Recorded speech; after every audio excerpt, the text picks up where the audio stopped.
What's up, Draftaholics? Welcome into the podcast. We are the Draftaholics here, coming from Draftaholics Studio here in beautiful New York City. We're always evaluating the NFL player and team evaluations in the context of a real team, because the rest, as they say, is just pretend. Folks, this is the Thursday Mini, where we get you ready for the week ahead and break down that Thursday night football matchup for Week 3. My name is Matt Savoca at Draftaholic on Twitter, coming to you from the big screen. To my right, who we got? At George Slotin. I think it's at George Slotin. And here's a little Thursday night action. Hey, oh, wow, Jets country, huh? From a Jets country room. Are you a Jets fan, George? No, I'm not. As you can see by the Julio Jones bobblehead and the Matt Ryan ball somewhere.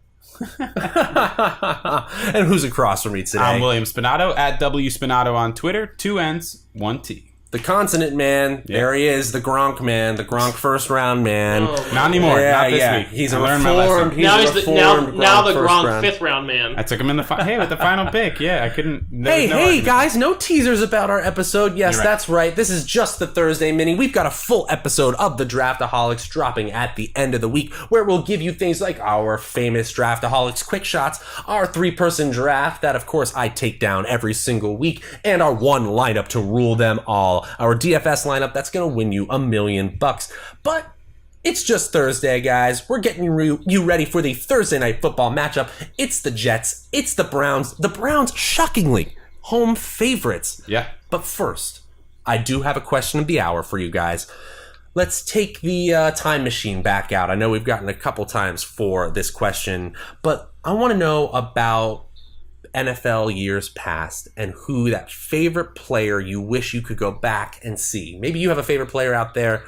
William, start with you. Who did you not get a chance to see that you wish you could go back in time and check out in their prime? You know, obviously I'm going to go with the homer pick here. Oh, it's a Raven. No, it's actually not a Raven. It's not.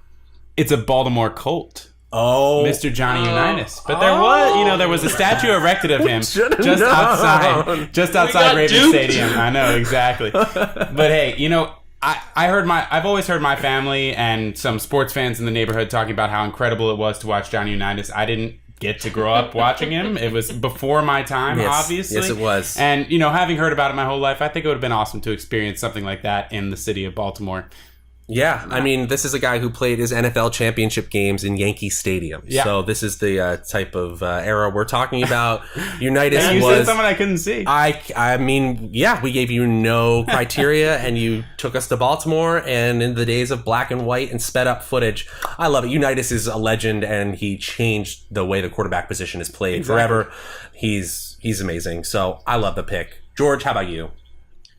I don't go as far back as Johnny Unitas, but I do go back to somebody who was on my fantasy team, but I never got to see him in person, and that was Calvin Johnson, Megatron himself. I'm a big Georgia Bulldog fan here, as you can see right there. Do you have a particular time where you want to see Calvin? Is it early? 2011, 2012. Okay. It's past the Georgia Tech Yellow Jackets years. It's when he was having a catch rate of 60%, when he was bringing in 16 touchdowns and almost 2,000 yards receiving with like 120 receptions. I mean, he was a beast among men. He was a man among children. He was a child among infants. Okay, this man was the best, and there will be none like him. He left the game in some ways too early, but it's his body, and I totally understand why he did it. But boy, was he fun to watch. Anytime the Lions were on, you knew you were up for a spectacle. He was a big boy, 6'5", 237. To put in perspective, I think Mike Evans is 6'5", and still is about 15 or 20 pounds lighter than that. So this is a big boy you're talking about. None like him, and there probably will never be one like Calvin Johnson. So wish I could have seen him, but I didn't. Matt, your turn. Yeah, I have an embarrassing amount of information that George just said that you could just copy and paste into my player, but it's just an era earlier. It's Barry Sanders. Sure. The king of the juke. This is a player that played on turf and looked like he was playing faster than everyone else. Maybe because of that, but also because he just had this incredible ability, a creative ability to see a hole before it was there. In an era where players like Emmitt Smith, yes, were dominating yards, just pounding out yardage. for winning teams. Barry Sanders was taking bad teams with bad play calling and mediocre offensive lines and really no other weapon to speak of and making magic. It is a shame that they didn't create a better team around him, and the fact that people can use the argument, well, Barry Sanders didn't win a team a championship, is such a knock on the ability of Barry Sanders. He too left the game at a time where his body had not quite finished giving all it could possibly give to football, and the personal reasons, again, make sense to me. What we are left with is just electrifying footage from the day he stepped onto an NFL field to the day he stepped off. Wasn't long ago. Actually, the 90s were kind of long ago, but yeah, I would go back to peak Barry Sanders, 95, 96, 97. Also, I must say, between 1994 and 1998, 5 straight seasons as this workhorse back, he played 16 games every season. Amazing. Just amazing. Barry Sanders, wish I could see you. Okay, guys, that was a really fun question of the hour, but let's move on to an equally fun Thursday night matchup. When I think fireworks, when I think incredible play for decades on end, I think Jets and Browns. What was this? I don't know. Thursday Night Football, you're complaining about ratings, and then you're giving us the Jets and the Browns. Exactly. You have an opportunity to schedule a better game. There's one game for us on Thursday. Yeah. Anyway, I'd love to see, but you know what? If they use that Skycam more frequently, maybe we could take a look at Sam Darnold fixing his hair on the sidelines with Skycam. Wouldn't that be nice? I hope that we have better things to watch. Speaking of things to watch, why don't we go to our matchups to watch? Of course, this is going to be a player versus a player matchup. If maybe it's a wide receiver cornerback matchup, we can't wait to see. Maybe it's a team versus team. In this case, there's only 2 teams, so we're going to get a little more creative than that. But maybe it's a player versus a team, a quarterback going against a vaunted defense. That's what's behind the matchups to watch. And we'll start with you, William. What's your matchup here this week? I'm really interested to see the young Browns defense face Mr. Samilton himself. Samilton, I saw that. Yeah. In the Daily News, on the front cover, they posted Samilton. It's hilarious. You know, in the first 2 games, just against the Saints, they only allowed 275 total yards with 3 sacks and 2 interceptions. Against the Saints.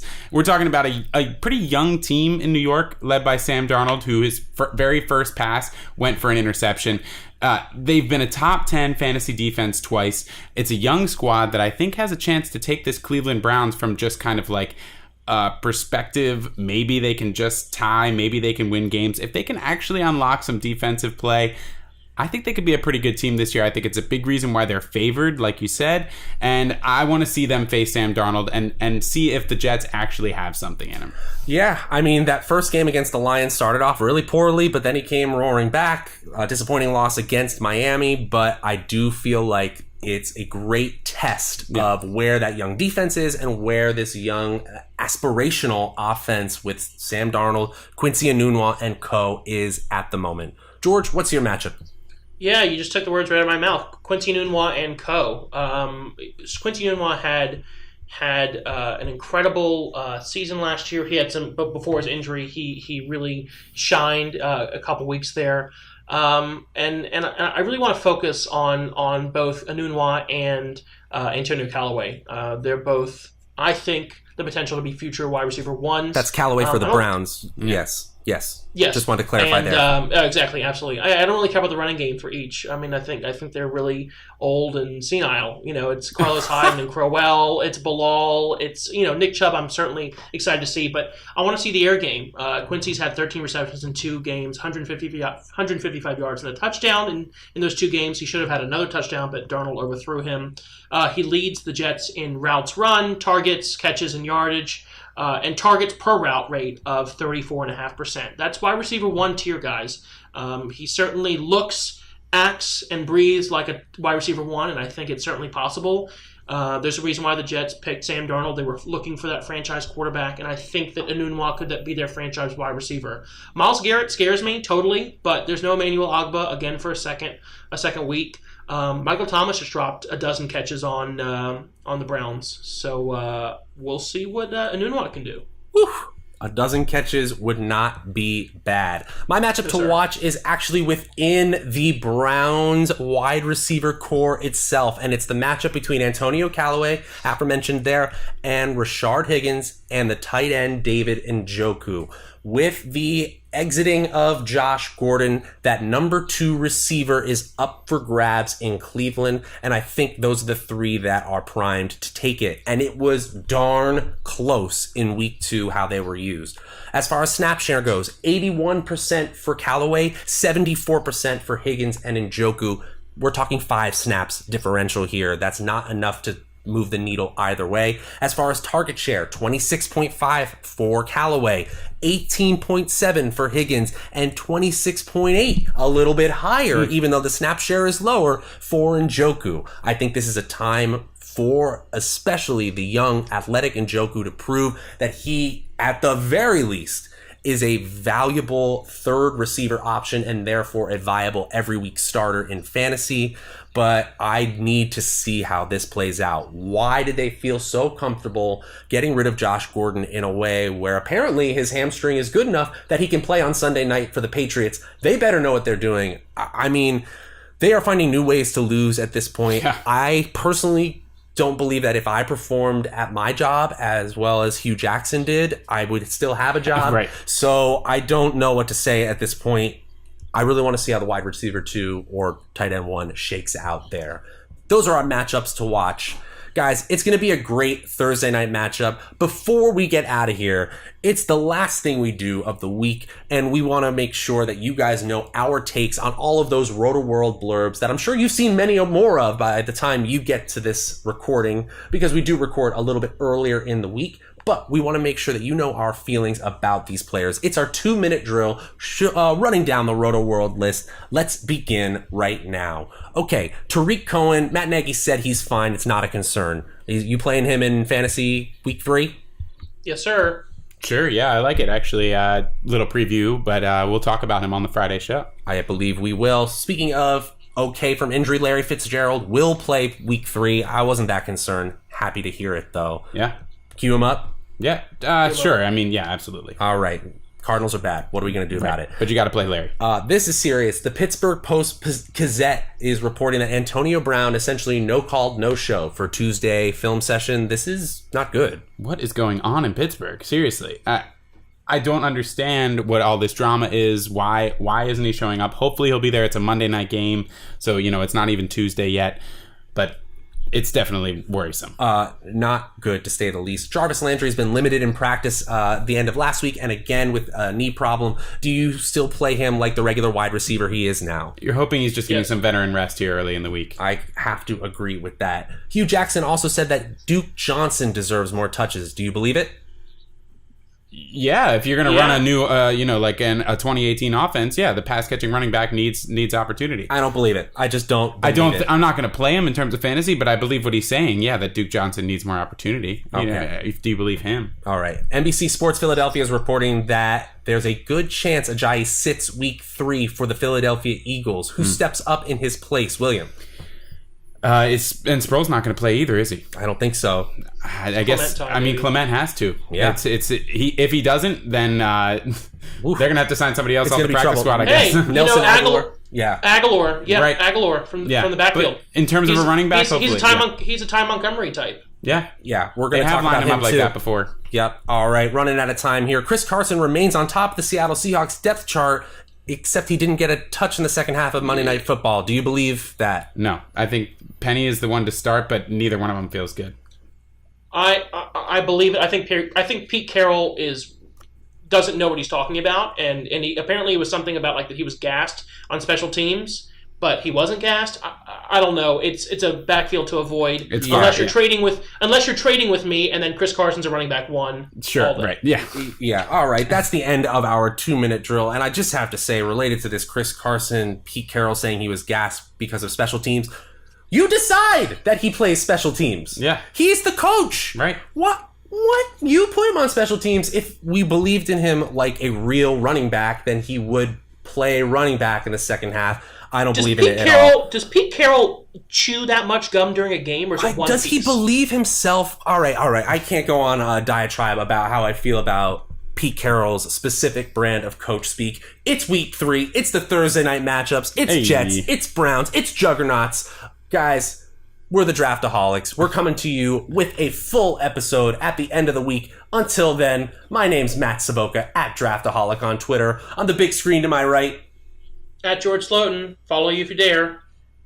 Gronk man. To the left. At W Spinato, 2 N's, 1 T. George has no idea what direction we are. Yeah. That's great. He's very disoriented, and I love it. I'm directionless even if I'm in the same room. That's right. From the directionless trio, we're the Draftaholics, where you're only as good as your last pick. Deuces. So, yeah.